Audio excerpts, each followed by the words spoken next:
Sevgimi bildirim akı nece.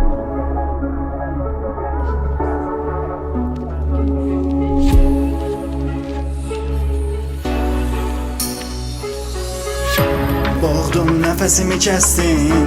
Sevgimi bildirim ah necə mən. Çevrilip her şeye tersin.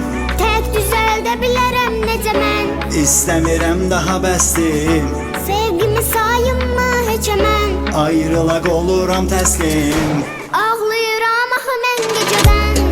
Gecədən düşünürəm elə mən. Axı çarə tapım necə mən. Səni qaytarmaq üçün yenidən üzülmə, mən üzümdən keçərəm. Fikirəm, düşünürəm elə mən. Axı necə qaydım sənə mən.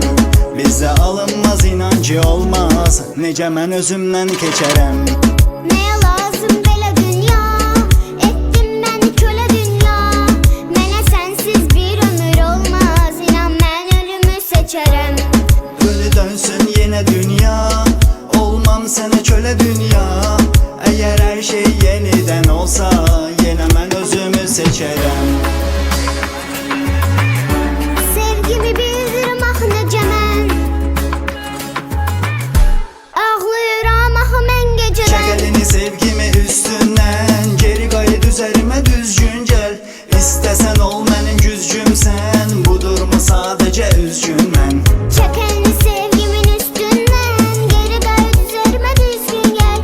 İstəsən ol mənim güzgümsən. Bu duruma sadəcə üzgün mən.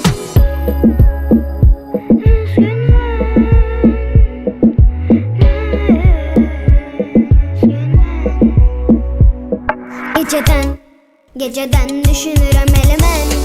Ah çarə tapım necə mən.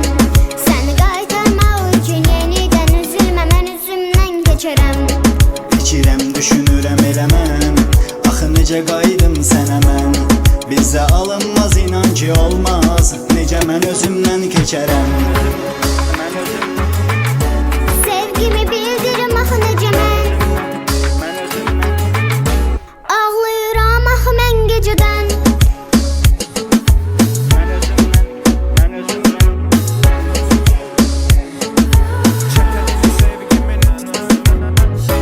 Boğdun, nefesimi kestin. Sevgimi bildirim axı necə mən. Çevrilip her şeye tersin. Tək düzəldə bilərəm necə mən. İstəmirəm daha bəsdim. Sevgimi sayınma heç mən. Ayrılaq oluram təslim. Ağlayıram axı mən gecədən.